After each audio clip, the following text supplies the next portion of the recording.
ये राकेश भाई है सर जो एंकरिंग कर रहे थे, इन्होंने सारा कैंपेन डिजाइन किया, स्लोगन बनाए, कंटेंट लिखा, इंस्ट्रक्शन दिया, सारा चीज कोऑर्डिनेट इन्होंने किया। इनके लिए भी जोरदार हम तालियां बजाएंगे। और ऐसे ही हमारे शानदार साथी महेंद्र भाई नावड़िया जी जो पीछे बैठे हमारे शहर के प्रमुख है, खड़े हो जाइए। वो डायमंड के उद्योगपति है, शहर का नेतृत्व कर रहे हैं। उनके मार्गदर्शन में हमें बहुत ही सफलताएं मिली। और ऐसे ही हमारे एक दमदार शानदार साथी योगेश भाई जादवानी जी जो हमारे प्रदेश के प्रवक्ता है, संस्थापक सदस्य है, बहुत शानदार काम किया है सर इन्होंने इस चुनाव में, मीडिया कोऑर्डिनेशन का काम संभालते हैं। ऐसे ही अगर किसी का नाम छूट जाता है मैं क्षमा चाहता हूँ। दो तीन बातें हमें कहनी है कि कुछ लोगों ने हमारे यहाँ बात रखी कि हम हार गए, बाहर भी कुछ लोगों ने बात रखी कि हम हार गए। मेरा ये मानना है कि कोई हारा ही नहीं है, पूरे गुजरात में कोई नहीं हारा है। अब आप पूछिए कि क्यों नहीं हारे? इसलिए नहीं हारे हैं कि ये जो सारे बैठे इसमें से 2% लोग ऐसे हो गए जो पॉलिटिकल हो गए, पहले किसी पार्टी में हो गए, पहले चुनाव लड़े हो गए, या कुछ राजनीतिक समझ रखते हो गए। बाकी हम सब लोग, मुझे मिला करके भी हम सब लोग नए लोग थे, कभी ऐसा देखा नहीं था कैसे पर्चा भरा जाता है, कैसे नॉमिनेशन करते हैं, क्या डॉक्यूमेंट चाहिए, किसको मिलना होता है, कौन सी चीजों में से गुजरना होता है, हम किसी को पता नहीं था। हम सबसे पहले जब कैंडिडेट बनने के लिए मन से तैयार हो गए तब से हम जीत गए थे इस चुनाव को। क्योंकि आमतौर पे मेरी उम्र के, आपकी उम्र के, हम सब की उम्र के जो लोग होते हैं फेसबुक पे अपनी बड़ास निकाल करके घर पे जाके सो जाते हैं। क्रांति का रास्ता कोई चुनता नहीं है। सबको चाहिए परिवर्तन, सबको चाहिए बदलाव, सबको चाहिए भ्रष्टाचार मिटाना, लेकिन उसके लिए जो रास्ता है, राजनीतिक रास्ता, चुनाव लड़िए, जीतिए और सत्ता में जाकर बैठ के चीजों को बदलिए, वो रास्ता कोई नहीं लेता है, डरते सब लोग वहां जाने से। आपने वो रास्ता पसंद कर लिया, आपने उस रास्ते को चुन लिया, आपने कैंडिडेट बनने का मन से जब तय कर लिया और आप खड़े हो गए टोपी पहन के, मैं मानता हूं, मैं आप सबको सैल्यूट करता हूं, वंदन करता हूं, आपने वो जीत ली है बैटल। दूसरा चुनाव, दूसरी बात आपने ये जीत ली कि आपने नॉमिनेशन फॉर्म भर दिया। मैंने तो आज तक नॉमिनेशन फॉर्म मुझे भरना अभी नहीं आता है, आपने भर लिया, नॉमिनेशन किसी का कैंसिल नहीं हुआ, आप ईमानदारी से उस नॉमिनेशन की प्रोसेस को पार कर गए, आपकी वो भी जीत है। आप जीते हैं, नए होने के बावजूद आपका नॉमिनेशन कैंसिल नहीं हुआ है। तीसरा जंग आपने कौन सा जीता कि नॉमिनेशन भरने के बाद ये बीजेपी के भ्रष्ट लोग आपको, आपके परिवार को, आपके समाज को डराने, धमकाने, खरीदने की बहुत कोशिश की, लेकिन आप उन सब में नहीं आए, आप डटे रहे, आप ईमानदारी के साथ खड़े रहे, आप जीत गए हो। आप इस लड़ाई को जीत गए हो, तीसरी लड़ाई को। और चौथी लड़ाई आप कौन सी जीते हो कि आप लोगों के बीच गए, आपने लोगों को हाथ जोड़ा, आपने पर्चे बांटे, आपने माइक लेकर के कुछ बोलने की कोशिश की, आपने आपकी खुद की बात, आम आदमी पार्टी की बात, हमारे माननीय अरविंद केजरीवाल जी के संघर्ष की बात, आपने दिल्ली के काम की बात लोगों तक पहुंचाने में अपना पूर्ण समय दिया। आप न किसी से डरे, ना आप शर्माए, ना आपको संकोच हुआ। आप चलते चलते हर चौराहे में, हर गली में, हर नुक्कड़ में जाके आपने अपनी बात रखी। आप उस चुनाव को जीत चुके हैं दोस्तों। और तीसरी बात कि मतदान के दिन जिस तरीके से बीजेपी के लोग गुजरात में गुंडागिर्दी करते हैं, जिस तरीके से उनके लोग हमला करते हैं, आपने उस चुनाव में डटे रहे, आप वहां भी खड़े रहे, आप ईमानदारी के साथ खड़े रहे, आप ये चौथा स्टेज भी जीत चुके हैं। इसमें से कोई हारा नहीं है सर, मैं मानता हूं कोई हारा नहीं है। और सबसे अहम बात यह है कि अगर ये 27 लोग कांग्रेस से जीते होते तो यहाँ पे 3 बैठे होते, बाकी के बीजेपी में होते। आप 27 के 27 यहाँ पे हो, यह आपकी सबसे बड़ी जीत है, यह आपकी सबसे बड़ी जीत है, ईमानदारी की जीत है, झाड़ू की जीत है।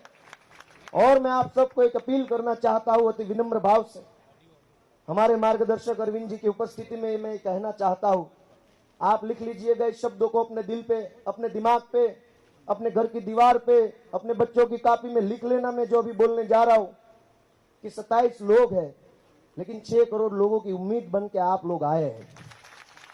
आप जो करेंगे वो पूरा गुजरात देखेगा और उसको देखने के बाद गुजरात आपको वोट करेगा।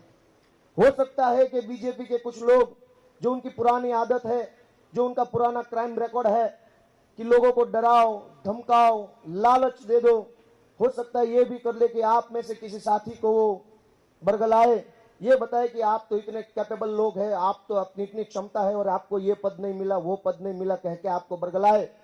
गुजराती में कहूं तो तमने उश्केरे, तमने फोहलावे, तमने એવું કહે કે ફલાણા ભાઈ, ઢેકણા ભાઈ, તમને તો યાર આટલા બધા મત મળ્યા છે, તમને તો હવે પ્રમુખ બનાવવા જોઈએ, તમારું અપમાન કરે છે મનોજભાઈ સોરઠિયા, ગોપાલ ઇટાલિયા આમ કરે છે, આવી રીતે તમને ઉશ્કેરશે, लेकिन ये सब चीजें जब होगी तब आपको ये सोचना है कि आपके ऊपर गुजरात के 6 करोड़ लोग जो है उनके बच्चों की शिक्षा का भविष्य आपके ऊपर निर्भर करता है।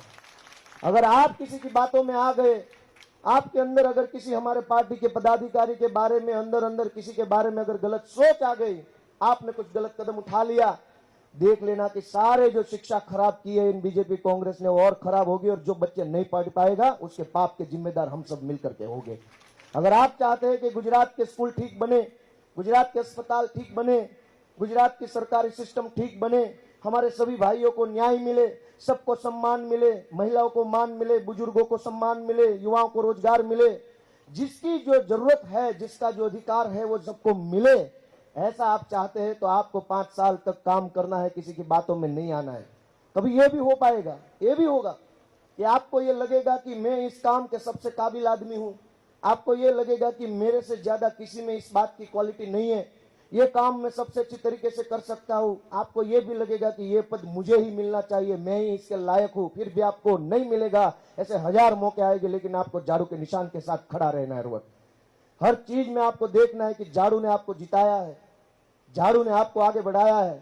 आज देख लीजिए कि हम, अगर ये झाड़ू नहीं होता, ये अरविंद केजरीवाल जी का संघर्ष नहीं होता, ये आम आदमी पार्टी नहीं होती, तो हम कहां होते, ये हर साल हमको हर दिन सोचना है।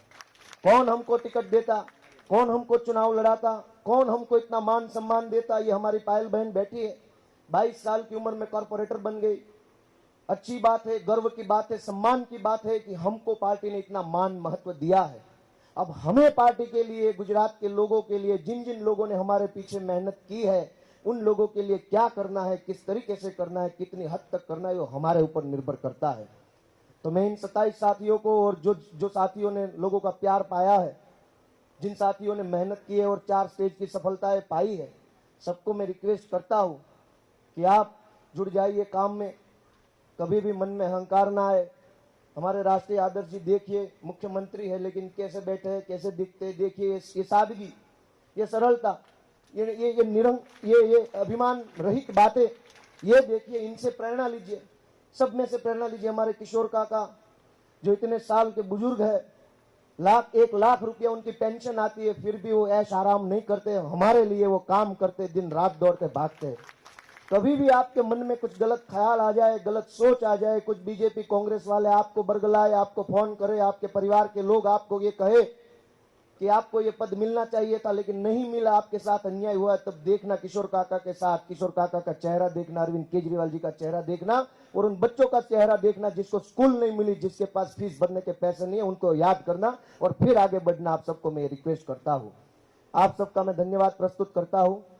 गुजरात का भविष्य आपके हाथों में, उन 27 लोगों के हाथ में है कि गुजरात में आने वाले दिनों में स्कूल कैसी होगी, अस्पताल कैसे होंगे, और एक सबसे अहम बात कि हम सब की औसत उम्र, सरेराश उम्र अपना सौनी 31, 32, 35 વર્ષના આપણે બધા હશું। લગભગ 31 વર્ષની ઉંમરમાં ક્યારેય કોઈને રાજકારણમાં સ્ટેજ ઉપર બેસવા તો જો સ્ટેજની નજીકમાં એમાં ઊભા રહેવાય ન મળે। આપણને સૌને કોર્પોરેટર બનવા મળ્યું છે। ये आपके ऊपर निर्भर करता है कि आने वाले दिनों में आपके जैसी उम्र के हजारों लोग राजनीति में आएंगे कि नहीं आएंगे, आपके ऊपर निर्भर करता है। अगर आपके माध्यम से कुछ गलत कदम उठ गए, हजारों लाखों युवाओं के लिए राजनीति के दरवाजे बंद हो जाएंगे। ये बीजेपी कांग्रेस के लोग बोलेंगे, ताने मारेंगे, हमको दबाएंगे कि देख लीजिए, देख लिया है पढ़े लिखे लोगों ने क्या किया, ये युवाओं ने क्या किया, आम आदमी पार्टी वालों ने क्या किया। ऐसे ताने मार मार करके हम जैसे नौजवानों के लिए, पढ़े लिखे लोगों के लिए राजनीति के दरवाजे बंद कर देंगे ये लोग। अगर आप चाहते हैं कि राजनीति में हम जैसे आम आदमी आते रहे, आगे बढ़ते रहे, चुनाव लड़ते रहे, जीतते रहे और गुजरात को बदलते रहे, तो हमें झाड़ू के साथ डटकर खड़े रहना है। हर हालत में हमें खड़े रहना है, चाहे हमारे साथ कुछ अच्छा हो या कुछ बुरा हो, जनता हमें कुछ अच्छा दे या बुरा दे, हमें खड़े रहना है। मैं रिक्वेस्ट करता हूं कि आपने मेरी बात को गंभीरता से लिया होगा।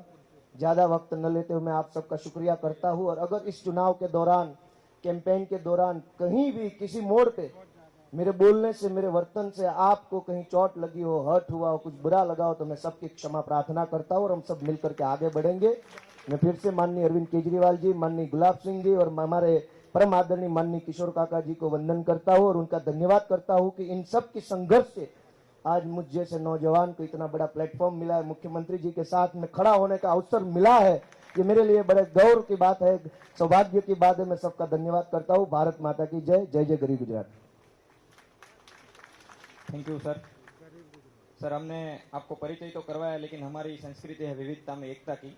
मैं आपको जो 27 हीरे हैं उसमें से आपको बताना चाहता हूँ, सब में से बताना चाहता हूँ। कितने कितने लॉयर है भाई आप में से? वकील कितने हैं देख लीजिए सर। टीचर कितने हैं आप में से? जरा हाथ ऊंचा कर दीजिए। डॉक्टर कितने हैं आप में से? जरा हाथ ऊंचा कर दीजिए। फार्मासिस्ट कितने हैं? एक फार्मासिस्ट है। बाकी मजदूरी कितने लोग करते हैं छूटक, जिनकी इनकम का फिक्स नहीं होता, जैसे कि धर्मेश भाई है। प्राइवेट कंपनी में नौकरी कौन कौन करता है? इंजीनियर कौन कौन है? सबसे बड़ा इंपॉर्टेंट रोल हाउसवाइफ कौन कौन है? ये हीरे सर हमने, हाँ मल्टीटास्किंग है, ये हीरे हमने पसंद किए हैं। दलित समाज से कौन कौन है? सामाजिक समरसता भी देख लेते हैं सर। ओबीसी समाज से कौन कौन है? जरा हाथ ऊंचा करेंगे। तो ये सर हम बोलते हैं कि हिंदुस्तान है ये छोटा सा, जो विविधता में एकता। और हाँ, ये आदिवासी समाज से, एसटी से बिलोंग करते हैं। तो इस तरह से सर हमने ये सारी चीजें की है। और सर आपको माइक देने से पहले हमने दुष्यंत कुमार जी की कविता आपके मुंह से शुरू में बहुत सुनी है। बोलोगे? हाँ ठीक है। Thank you. I am Alpesh Patel from Surat. Sir, जब 2012-13 में आपने आंदोलन शुरू किया था, तो आई वॉज इन पुणे, तो हम लोग ने भी वहाँ पे पार्टिसिपेट किया था और रैली निकाली थी, birth place of Anna Hazare जी। तो तब सोचा था कि एक बार आपसे मिलना है, और आज वो गोल पूरा हुआ है, तो बहुत खुशी हो रही है। Thank you. तो सर जब आप दुष्यंत कुमार की कविता सुनाते थे हमको बहुत प्रेरणा मिलती थी। तो आपने जब बोला था कि मेरे सीने में नहीं तो तेरे सीने में सही हो कहीं भी आग, लेकिन आग जलनी चाहिए, और ये आग जलती रही और वो चिंगारी आज शोलों में परिवर्तित हो गई है। और आपने कहा था कि सिर्फ हंगामा खड़ा करना मेरा मकसद नहीं, तो सिर्फ सबने मिलकर हंगामा नहीं खड़ा किया, लेकिन सूरत की सूरत बदल दी। और इसी शब्दों के साथ मैं आपको सर समर्पित करता हूँ।